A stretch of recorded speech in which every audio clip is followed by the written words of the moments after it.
J'ai le plaisir de vous présenter quelqu'un que vous connaissez bien, c'est le professeur Charles-Marc Samama, rédacteur en chef du European Journal of Anesthesia and Intensive Care, qui va nous parler des articles de l'année. Marc? Bonjour, finalement la salle est pas mal remplie quand même. Merci à tous d'être venus. Donc on va parler essentiellement de l'EJA, l'European Journal of Anesthesiology, mais on a un petit nouveau et il fait partie de mes seuls conflits d'intérêts, parce que moi j'ai plus de conflits d'intérêts avec l'industrie, mais je suis l'éditeur en chef de l'EJA que vous connaissez et de l'IJEC. Alors ça va pas être un catalogue, parce que c'est un petit peu pénible. Alors, comment j'ai fait pour vous trouver les meilleurs articles? Eh bien, simplement, l'année prochaine, le JA a 40 ans. 40 ans, et donc, avec l'éditeur, on a regardé les articles qui ont été le plus cités, et on a aussi regardé les articles qui ont été le plus téléchargés. Et donc, en fonction de ça, j'ai fait un mix et j'ai repris ces articles qui feront l'objet d'un numéro spécial de l'EJA en 2023, puisqu'on travaille déjà sur le sujet et la présentation d'aujourd'hui, finalement, tombait bien. Alors, bien sûr, dans les plus cités, il y a les deux guidelines dont on vient de parler, ceux défendus par Mathilde et ceux défendus par Anne, qui sont très téléchargés et très cités. Alors, ils viennent de sortir, donc ils n'ont pas un nombre de citations très important, puisque ce sont des guidelines 2022, et qu'on n'a pas vraiment le nombre de citations finales, mais on a en revanche le nombre de téléchargements et de téléchargements en PDF, qui est un très bon indicateur. Alors, le gagnant de tous les gagnants, ce sont les Guidelines Management of Severe Perioperative Bleeding de Sibylle Kozek-Langenecker, qui a fait un update. On a travaillé sur le sujet en 2016. À chaque fois, ça a été publié dans l'EJA. Et on travaille sur le deuxième update qui est presque fini, qui vient d'être posté sur le site de l'ESAIC et qui devrait donner une publication ahead of print, enfin électronique uniquement à la fin de l'année. Pour l'instant, on n'a pas encore le manuscrit, puisqu'il faut un mois pour que les membres de l'ESAIC, si vous êtes membre, vous pouvez vous exprimer sur ces guidelines, donnent leur avis. Et globalement, ça sera publié comme tous les guidelines en janvier, en février ou au plus tard en mars, puisque, comme vous le comprenez, il vaut mieux avoir une année presque complète pour bénéficier du plus grand nombre de citations. Publier des guidelines en novembre ou en décembre, c'est se tirer une balle dans le pied. Alors après ça, les plus cités, ce sont les guidelines sur la sédation des procédures en dehors du bloc opératoire. Alors il y a un certain nombre de questions qui sont posées. Quels sont les types de comorbidités? Quels patients peuvent bénéficier d'une procédure de sédation et d'analgésie, PSA? Quelles sont les choses dont on a vraiment besoin? Comment va être la récupération et le réveil, et comment on peut évaluer les personnels. Alors, bon, on ne va pas rentrer dans ces détails, c'est une seule diapo, mais moi j'ai voulu quand même attirer votre attention sur une phrase que j'ai sélectionnée dans ces guidelines et qui nous met finalement en position de force vis-à-vis de tous nos camarades gastro-entérologues, cardiologues, que sais-je encore, qui voudraient bien se passer de nos services. Il est dit très clairement dans ces guidelines que la règle de base, c'est que le médecin qui fait l'acte n'est pas celui qui fait la sédation. Et à partir de là, la règle est donnée. Ces guidelines sont très libéraux, ils vous expliquent bien les choses, mais dès l'instant où vous avez ça, je veux dire, on ne va pas imaginer qu'ils vont prendre un deuxième gastro-entérologue pour faire l'anesthésie. Donc je trouve que ça a été très très bien fait, et il est bien dit que la sécurité doit être en premier et que les ministères de la Santé des différents pays européens doivent s'en assurer. Alors après ça, très téléchargé, ce sont les guidelines Perseus sur les blocs périphériques et l'anesthésie neuraxiale. Ça a été publié en 2021. Ils seront très didactiques et vous avez beaucoup de figures. C'est un très gros papier. Et je ne résiste pas simplement au plaisir d'avoir encadré une recommandation pour la rachianesthésie sous écho. Et on vous dit, finalement, si faire une rachianesthésie sous écho, même si ça augmente le temps, on s'en fout. Ce n'est pas cliniquement important. Et donc, laissez les anesthésistes faire des échos s'ils ont besoin de faire des échos pour une rachianesthésie. Je trouvais que comme recommandation, c'était plutôt assez sympa. Alors, il y a les mêmes guidelines Perseus sur les accès vasculaires avec un algorithme qui est très très bien fait. Je vous conseille de lire ces guidelines sur les accès vasculaires. Si on continue sur les guidelines, il y a bien sûr les guidelines sur le délirium post-opératoire. Ça fait partie vraiment des articles qu'on reçoit à l'EJA. On reçoit beaucoup de choses sur la confusion post-opératoire. Et vous voyez qu'il y a une énorme littérature parce que César Aldecoa et son équipe, et Claude Aspiste, ont finalement étudié 404 publications. Donc c'est une énorme littérature. Et ils ont défini un algorithme. Alors là, je ne vais pas aller dans les détails non plus, mais ces guidelines sont vraiment très, très bien faits et ils sont téléchargés très souvent. Enfin, et pour faire écho à ce que disait Anne, on avait fait des guidelines en commun avec l'ESC sur la prise en charge cardiovasculaire et le management en cas de chirurgie non cardiaque. C'était un travail commun de l'ESC et de l'ESA. Et Stéphane De Hertz de Gand en Belgique était notre représentant. Et puis la version suivante, eh bien, il n'y avait plus l'ESC. D'ailleurs, l'ESC fait ses propres guidelines, ce qui est un tout petit peu dommage, parce que la multiplication des guidelines, comme elle l'a très bien expliqué, ne va pas faciliter notre tâche en clinique. Et puis, je ne serais pas complet si je ne citais pas nos guidelines et notre numéro spécial sur la prévention de la maladie thromboembolique. Ces guidelines sont sortis avec un numéro de l'EJA en 2018. Nous travaillons actuellement à la mise à jour de ces guidelines. Pierre Albaladejo et Anne sont dans les groupes de travail. On va sortir 12 recommandations, enfin 13 groupes, 13 articles qui feront l'objet aussi d'un supplément. Ça sortira Head of Print en 2023 pour des guidelines très probablement en janvier ou février 2024. Mais on ne fait pas que des guidelines. On fait aussi des études randomisées. J'ai sélectionné celle-là qui est aussi extrêmement téléchargée et extrêmement lue. C'est une étude de pédiatrie qui compare les vidéolaryngoscopes avec la laryngoscopie directe dans une population anesthésique, et qui montre que finalement, les vidéolaryngoscopes, ils font presque moins bien que la laryngoscopie directe. Alors bien sûr, quand vous regardez le score de Cormack, il est meilleur avec le vidéolaryngoscope, mais il n'y a aucune différence, voire même ça va dans l'autre sens, puisque la première tentative d'intubation a été plus faible avec le vidéolaryngoscope dans 86% des cas versus 92%, et le temps pour obtenir la première coupe de TCO2 était plus long avec le vidéolaryngoscope. Cette étude a été très téléchargée. Et vous voyez, elle n'est pas politiquement correcte, j'allais dire, puisqu'on est très en faveur des vidéolaryngoscopes, mais il semble qu'en pédiatrie, ça ne soit pas le cas. Alors, on a des études observationnelles. Alors ça, c'est une étude que personnellement, je suis allé chercher avec les dents, puisque dans l'étude PAUSE, à laquelle certains d'entre vous ont sûrement participé, qui avait comme objectif de regarder la mortalité chez les patients de plus de 80 ans, en Europe, il y a eu de très nombreux centres français qui ont participé et c'était coordonné, je crois, par Serge Moliex à Saint-Étienne. 9497 patients ont été inclus de plus de 80 ans et on regardait donc la mortalité à 30 jours. Et en tant que membre de cette étude et en tant qu'investigateur local, j'ai reçu un mail du comité de l'étude, c'est-à-dire Anna Kovac et Mark Coburn, disant on va soumettre ça au BJA.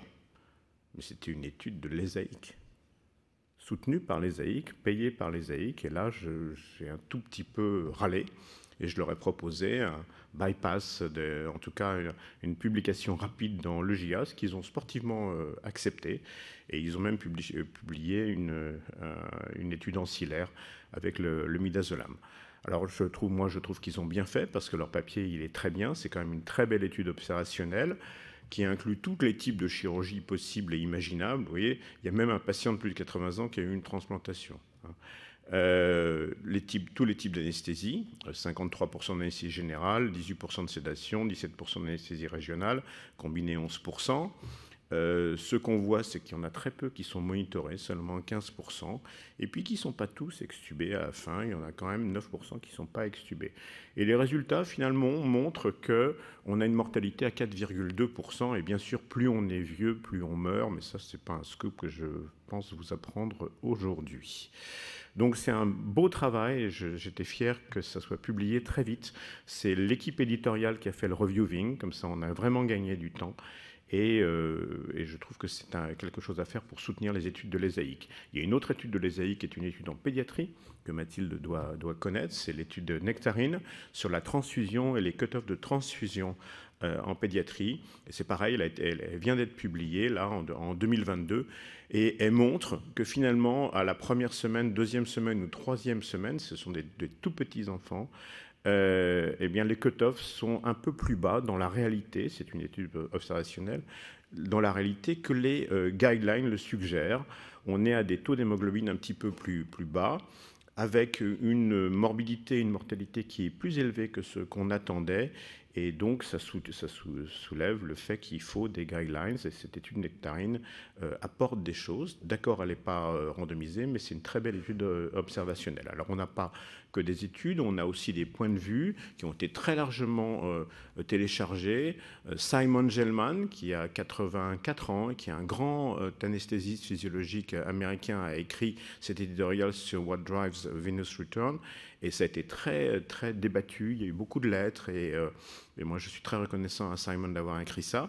Et puis, Frédéric Michard, qui travaille en Suisse, a insisté sur le monitorage à distance des patients dans les salles. Et son éditorial, je vous le recommande, il est vraiment très bien. Alors, vous voyez qu'il y a une petite vidéo ici, parce que Frédéric a été enregistré en vidéo, et sa vidéo est postée sur le site web. Je vous en dirai un mot. Alors, comme on est l'organe de l'ESAIC, on a aussi des papiers politiques. Ça, c'est un sondage qui a été fait par l'ESAIC. C'était juste avant l'épidémie de Covid, et qui, auprès de toutes les sociétés savantes d'anesthésie-réanimation, 42 sociétés nationales, et il y en a quand même 45% qui incluent le terme réanimation dans leur titre.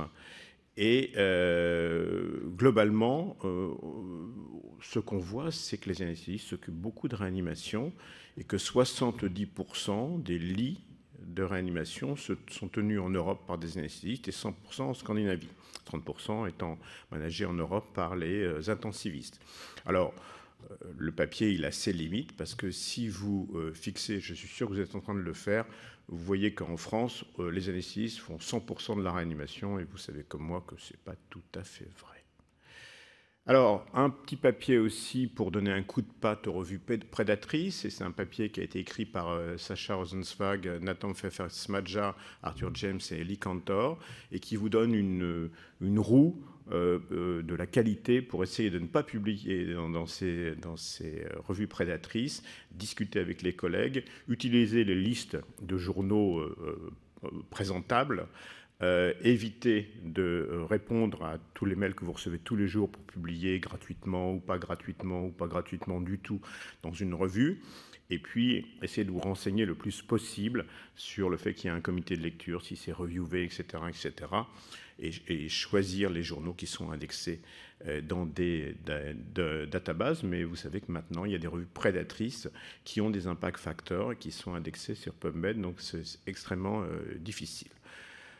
On essaye à l'EJA d'être très présent sur les réseaux sociaux, sur Twitter notamment, par le biais de l'ESAIC, par le biais du journal. On poste des vidéos. Chaque mois, on réalise une vidéo avec un article qui est mis en lumière et un podcast qui va durer 15 minutes que vous pouvez écouter en conduisant votre voiture ou en faisant votre jogging le matin. Tout ça, c'est sur Twitter et c'est sur l'ESAIC. Vous allez sur le site de l'EJA et vous allez avoir des articles qui sont mis en valeur. Puis vous recevez aussi un email, un e-blast qui vous donne les derniers articles importants de l'EJA. Et pour la première fois avant-hier, on a reçu les premiers articles de l'IJEC.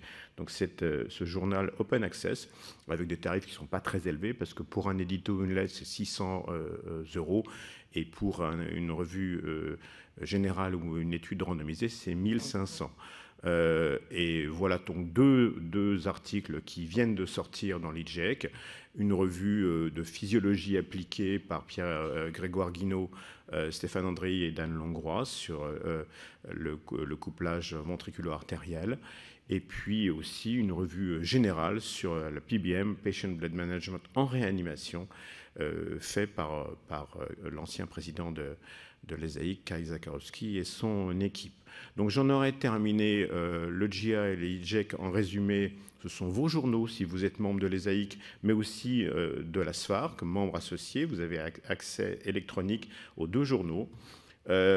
C'est un relais politique de l'ESAIC avec des publications régulières. On a, comme je vous l'ai montré sur la réanimation par exemple, nous privilégions la qualité des études randomisées. On est très sévère puisqu'on fait un triage interne tous les lundis à 18h et globalement on élimine 70% des manuscrits. Et après ça, une fois que le manuscrit est in, il a 70% de chances d'être pris. On favorise les méta-analyses, les grandes études opérationnelles, les guidelines bien sûr, les recommandations professionnelles, les opinions et les points de vue qui sont vraiment welcome. En plus, pour les GIAIC, on accepte des papiers expérimentaux qu'on n'a pas la place de mettre dans le GIA, des revues de physiologie appliquées, des case reports et puis des maladies orphelines qu'on avait un petit peu laissé tomber. Je crois que c'est important d'avoir des rapports sur les maladies orphelines. On fait des podcasts et des vidéos chaque mois. On est vraiment de plus en plus présent sur les réseaux sociaux, pas assez encore, mais la direction de la communication de l'ESA vient de changer avec quelqu'un d'extrêmement dynamique. Et puis enfin, on est limité par cette affaire d'impact factor. Mais comme vous le savez peut-être, il y a une procédure européenne qui inclut 350 organisations. En France, c'est l'INSERM, le CNRS, l'HCERS, les universités, qui signent un protocole pour ne plus utiliser l'impact factor ni le facteur H et qui promeuvent d'autres métriques. Et je pense qu'on a peut-être une petite chance dans les années qui viennent de se débarrasser de l'impact factor, qui, comme vous l'avez vu hier, si vous étiez à la session publiée dans Le Monde d'après, est extrêmement dépendant de nombreux paramètres, est une métrique qui est tout à fait pervers et qu'on ne devrait plus utiliser. Je vous remercie. Merci beaucoup, Marc. Est-ce qu'il y a des questions? Je vois plus la salle avec les spots. Donc, est-ce qu'il y a des questions? Oui.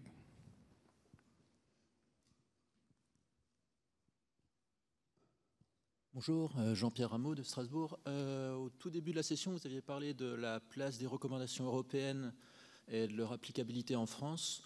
Est-ce que vous avez des précisions là-dessus? Est-ce que des recommandations qui proviennent de l'EJA sont applicables en France? Et notamment, est-ce qu'elles sont utilisables en cas d'expertise? Est-ce que c'est reconnu comme les règles de l'art de la profession? Alors, les recommandations européennes sont celles de l'ESAIC. L'EJA, c'est juste une courroie de transmission, c'est juste un journal. Les recommandations ne sont pas revues par le groupe éditorial de l'EJA. Donc, il y a toujours systématiquement un éditorial, mais nous, on joue que comme publication. Alors après ça, votre question est très importante. Je pense qu'on a des politiques avec l'ESAIC pour essayer d'impliquer les sociétés savantes. Et notamment avec l'ASFAR, l'idée c'est de travailler en amont et de ne pas endosser a posteriori des guidelines. Si on travaille en amont, on peut arriver à avoir des guidelines dans lesquelles les sociétés savantes sont impliquées. Après ça, vis-à-vis des experts, c'est exactement comme vous l'a dit Anne. Si vous dites, voilà, moi j'ai suivi les recommandations de l'ESAIC, ben vous les avez suivies. Et vous avez qui sont quand même avec une méthodologie qui est devenue extrêmement dure maintenant, extrêmement solide, ce qui n'était pas le cas honnêtement il y a 4-5 ans. Vous pouvez tout à fait vous défendre. Il ne faut pas faire, comme elle l'a très bien dit, un mélange des différentes recommandations. Mais dans un sujet particulier où il n'y a pas de recommandation française, vous pouvez utiliser celle de l'ESAIC, vous pouvez aussi utiliser celle de l'ASFAR. Pour moi, je pense que celles de l'ESAIC sont tout à fait valables parce que la méthodologie n'est pas discutable. Lorsqu'on doit faire des protocoles, on doit faire ces protocoles et on est tenu d'avoir des données actuelles de la science. Et après, ça se décline, les données. Soit vous faites PubMed tous les jours, vous faites une analyse personnelle de l'ensemble des données de la science, mais personne ne le fait. Le fait de faire des recommandations, c'est le fait de croiser à la fois la pratique et les données scientifiques pour faire des recommandations. Ces recommandations, elles se déclinent. Il y a des recommandations fortes, il y a des suggestions, il y a des préconisations. Et après, ce qui est important, c'est dans une équipe d'avoir un protocole basé sur des référentiels. Vous avez les référentiels de l'ASFAR, vous avez aussi d'autres référentiels qui sont les référentiels des spécialités chirurgicales, par exemple, qui nous concernent aussi. Donc l'important, c'est de faire un protocole d'équipe, de s'appuyer sur des recommandations. Les recommandations françaises, en cas de litige, elles sont pas automatiquement prises en compte, mais elles sont prises en compte parce qu'elles sont écrites en français. Et il faut qu'il y ait une sorte de consensus quand même dans le milieu médical qui accepte ces recommandations-là. Donc ce qu'on vient de discuter sur les différences entre les recommandations européennes et françaises, c'est du détail. L'important, oui, non, c'est du détail. Oui, pourquoi du détail. Parce que l'important, c'est que les protocoles soient écrits, qu'on les retrouve, qu'ils fassent partie d'un protocole consensuel dans une équipe. Et surtout, quand on transgresse une règle, on a le droit de le faire, mais il faut tracer. Et en fait, dans les problèmes médico-légaux ou la sinistralité, le problème principal, c'est l'absence de traçabilité de pourquoi est-ce que j'ai fait ce geste à ce moment-là. Et dès lors qu'il y a une justification, et dès lors qu'elle est tracée, on réduit considérablement le risque médico-judiciaire. Donc la réponse à votre question, c'est pas la France ou l'Europe, c'est des recommandations, préférentiellement celles de l'ASFAR, mais les autres sont acceptables aussi. Elles sont écrites dans un protocole, on les retrouve, et quand on fait le geste, on le justifie. Merci beaucoup. Une décision collégiale et les recommandations, tout le monde ne rentre pas dans les cases des recommandations. C'est vraiment, et il faut bien voir aussi, les recommandations, elles sont pour un objectif particulier, et vous pouvez décider de faire un traitement pour un autre objectif que celui de la recommandation, parce que souvent il n'y a pas de données pour l'ensemble de ce qu'on veut faire. Écoutez, c'était finalement une session où il y avait beaucoup de monde. J'espère que ça vous a plu. Merci et à bientôt, c'est-à-dire dans une demi-heure pour le reste des sessions.